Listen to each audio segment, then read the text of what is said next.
Video games are a hot-button topic today, and not only among players.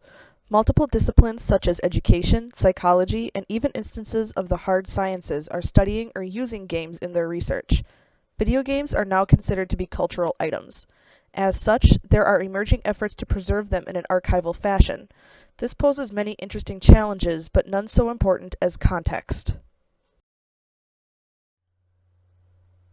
A video game, broken down into its most base form, is binary code. If this is all that needed to be archived, there wouldn't be much of an issue. I will cover that in a little bit. However, games consist of many more components than code. These components make up the context of the game. I argue that there are three major categories of context relating to video games: hardware and software, development, and player interaction. Even with these three broad categories, the overlap is undeniable. I will do my best to explain and provide examples for each. The first category of context I'd like to discuss is that of hardware and software. As I stated previously, a video game in its most base form is code. Hardware and software begin to play a role almost immediately, especially regarding the question of accessibility. How will the game be played? What sort of equipment will be needed? What programs will read the code and render it? These are practical applications of context.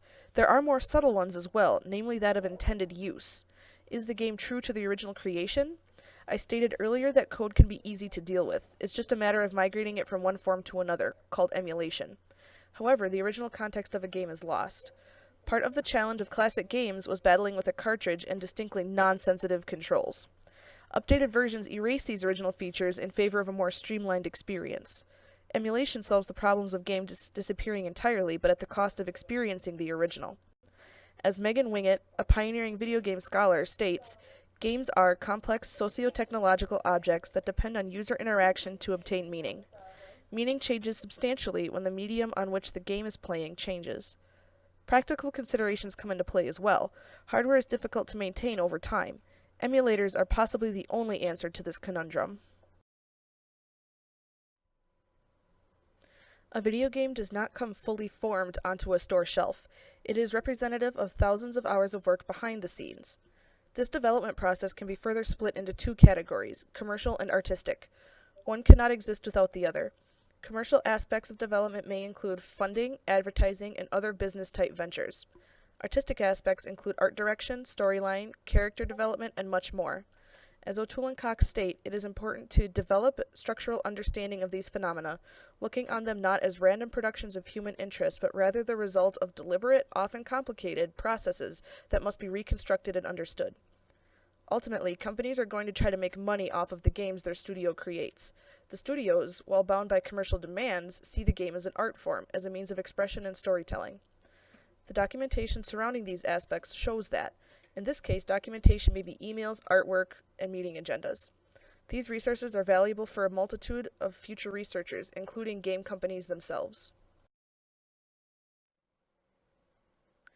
Even with thousands of hours of development, a game may fall flat once players get their hands on it. Without players, the game is meaningless. It exists, sure, but has no purpose. Players determine the importance of the game. A AAA blockbuster may not get much attention, while an indie game gets showered with praise. It's all in how the players interact with the game. Another important facet of player interaction is the creation of mods. Mods are user-created content that is added to the game post-release. These mods can shape the game or the franchise for the future and occasionally spawns new games entirely. Overall, player interaction and ingenuity promote growth and development in the gaming industry. It effectively creates a feedback loop, the overall goal being to create the next best game. Some argue that fanfiction and fan art should be added to archival collections. While these are technically interactions by players, it does not relate directly to the game itself. Again, these elements have spawned interesting contributions to games in the past, but the main issue of context rears its ugly head at this point. Where does the context end? This comes back to the theories relating to scope. Video game collections, as with any collections, have to have a fairly good idea of scope. Otherwise, the archivist will fall into the trap of saving everything, which is just not feasible. Context is important in all archival ventures. This is a value that has been held by archivists for ages. This is also true when archiving video games. Unfortunately, the focus of video game archiving is currently on immediate problems, such as preservation and metadata. As archivists focus on these issues, context continues to slip by, lost to time. It is not enough to preserve just the base code of a game. As Wingett states, games are social artifacts and require explicit descriptions of their use and interaction states. Even though there are challenges inherent in linking games in context, doing so provides a richer experience for researchers and future players.